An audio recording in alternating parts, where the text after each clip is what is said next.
Magandang araw mga kababayan, narito na ang pinakabagong ulat sa lagay ng panahon ngayong araw, June 23, 2026, Tuesday. Habang napapanatili ni Super Typhoon Francisco ang kanyang lakas, meron isang bagyo na nagbabantang lumapit sa bansa. Alamin natin ang pinakabagong detalye dito. Para naman lagi kang updated sa lagay ng panahon, i-click mo lang ang subscribe button. Sa kasalukuyan, si Francisco ay nananatiling isang malakas na bagyo habang kumikilos pahilagang kanluran sa ibabaw ng Philippine Sea. Sa ngayon, ang sentro ng mata ng bagyo ay namataan sa layong 330 kilometers east of Calayan, Cagayan. Taglay nito ang maximum sustained winds na 175 kilometers per hour. Malapit sa gitna, may bugso na umaabot hanggang 215 kilometers per hour at may central pressure na 940 HPA.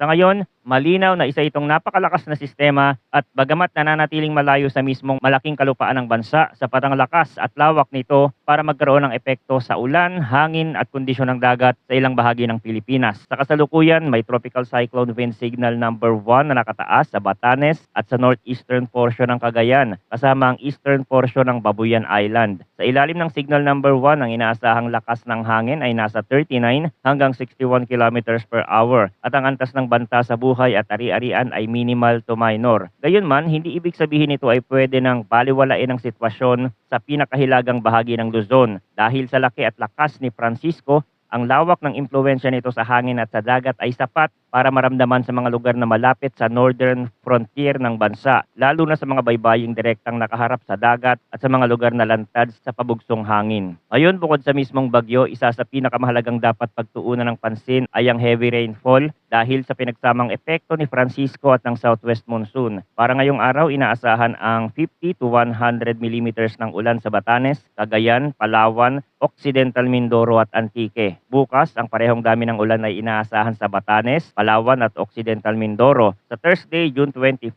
nananatili pa rin ang 50 to 100 millimeters sa Batanes, Palawan at Occidental Mindoro. Mahalagang tandaan na pwedeng mas mataas pa rito ang tunay na dami ng ulan sa mga mountainous at elevated areas. Bukod pa rito, kung ilang araw ng basa ang lupa sa isang lugar, mas lumalaki ang posibilidad na lumala ang epekto ng panibagong buhos dahil sa antecedent rainfall. Sa madaling sabi, hindi lang lakas ng kasalukuyang ulan ang dapat bantayan, kundi pati na ang naipong ulan sa mga nakaraang araw na nagpapataas sa panganib ng pag-apaw ng tubig at pagguho ng lupa. Kung titingnan natin ang forecast weather conditions para sa Visayas, Mindanao at Palawan, inaasahan ng cloudy skies with scattered rains and thunderstorm. Ang pangunahing dahilan nito ay ang southwest monsoon. Ito ang malinaw na senyales na bagamat nananatiling malayo sa karamihan ng kalupaan, ang sentro ni Francisco, nahihila nito ang habagat at napapalakas ang daloy ng hanging may dalang moisture mula sa timog kanluran. Ang resulta, mas makapalang ulap at mas madalas ang pag-ulan sa malaking bahagi ng Visayas, Mindanao at Palawan. Ang epekto nito ay possible flash floods o landslide dahil sa moderate hanggang paminsan-minsang heavy rains. Sa Visayas, ang ganitong setup ay pwedeng maranasan bilang makulimlim na kalangitan ng may pabalik-balik na buhos sa iba't ibang oras ng araw. May mga sandaling bahagyang hihina ang ulan, pero may mga kasunod na thunderstorm bands na pwedeng muling magpalakas sa pag-ulan. Sa western at central section ng Visayas, mas ramdam ang habagat kapag may tuloy-tuloy na moisture feed mula sa dagat. Sa ilang lugar, maaaring hindi sobrang lakas agad ng unang buhos, pero habang tumatagal ang mga ulap at paulit-ulit ang ulan, doon tumataas ang risk ng pagbaha sa mababang lugar at pagguho sa mga bahaging may slope. Sa Mindanao, ang forecast na cloudy skies with scattered rains and thunderstorm ay mahalagang bigyang pansin dahil malawak ang sakop nito. Kapag ang habagat ang nangingibabaw, pwedeng magkaroon ng mga pag-ulan sa iba't ibang bahagi ng rehiyon na minsan ay hindi pare-pareho ang lakas pero sapat para magdulot ng local flooding sa ilang lugar. Para naman sa Metro Manila at sa nalalabing bahagi ng Luzon, ang forecast ay partly cloudy to cloudy skies na may isolated rain showers o thunderstorm. Ang dahilan nito ay localized thunderstorm. Ibig sabihin,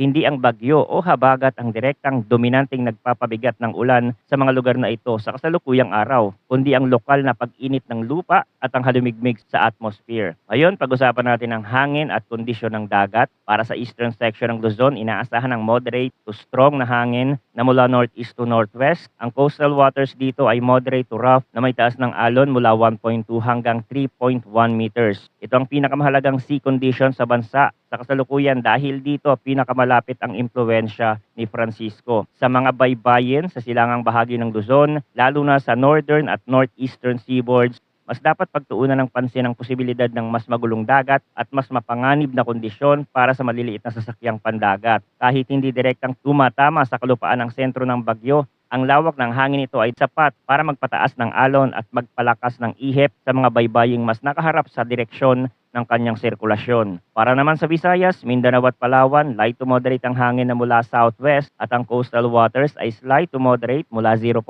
hanggang 2.5 meters. Ito ay tugma sa epekto ng habagat sa mga baybaying nakaharap sa southwest flow, mas ramdamang tuloy-tuloy na ihip at mas may posibilidad ng mas magalaw na dagat, lalo na kapag may kasabay na thunderstorm activity sa karagatan. Sa nalalabing bahagi ng Luzon, light to moderate ang hangin na mula northwest to west at ang coastal waters ay slight to moderate mula 0.6 hanggang 1.8 meters. Sa kabuuan, hindi pa ito ang pinakamapanganib na kondisyon sa maraming bahagi ng Luzon bukod sa silangang section, pero pwede pa rin magbago ang sitwasyon depende sa mga susunod na galaw ni Francisco at sa anumang pagbabago ng forecast track. Ngayon, puntahan natin ang track at intensity outlook ni Super Typhoon Francisco. Mahalagang bigyang diin na ang heavy rainfall at severe winds ay pwede pa ring maranasan sa mga lugar na nasa labas ng forecast confidence cone. Ang ibig sabihin nito, kahit hindi direktang sakop ng pinakagitnang track ang isang lugar, pwede pa rin itong maapektuhan dahil sa lawak ng ulan, sa epekto ng habagat at sa lawak ng sirkulasyon ng bagyo. Bukod dito, ang mismong track ay maaari pang mag-shift sa loob ng confidence cone,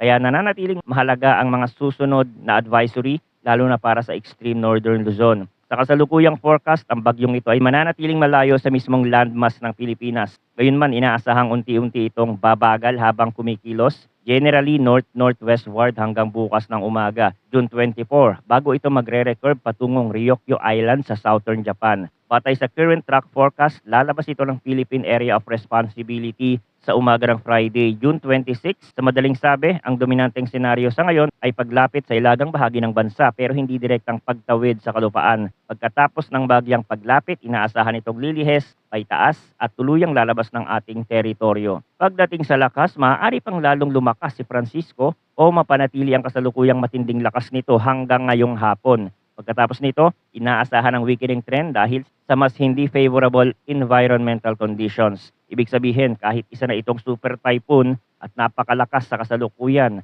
may limitasyon pa rin ang environment na dadaanan nito sa mga susunod na araw. Sa short term, ang mas dapat bantayan ay ang kasalukuyang lakas nito habang malapit sa silangang dagat ng Northern Luzon, at sa medium term naman ay kung gaano ito kabilis ihina habang paakyat patungong Southern Japan. Ngayon naman, pag-usapan natin ang tropical cyclone threat potential. Sa general outlook, ang bagyo sa labas ng PAR ay malabo ng magkaroon ng direktang malalim na pagpasok sa ating teritoryo. Batay sa kasalukuyang trend, sa ngayon ay mas mataas ang posibilidad na ang kasalukuyang bagyo ay mananatiling malapit sa hilagang bahagi at pagkatapos ay kikilos paakyat sa halip na diretsong tumawid sa mas malaking bahagi ng bansa. Pero ang mas kailangan talagang pagtuunan ng pansin ayon sa current outlook ay ang kasunod na bagyo o sistemang posibleng manggaling sa may timog silangan ng bansa. Ito ang sistemang mas dapat nabantayan sa medium to long range setup dahil ito ang maaaring magkaroon ng mas mahalagang impluensya sa daloy ng panahon sa mga susunod na araw. Sa forecast, posibleng next week pa ito ma-develop at sa ngayon hindi pa ito nakikitang magiging isang napakalakas na bagyo. Pero may posibilidad na tumawid ito sa kalupaan next week. Depende sa magiging development at track nito,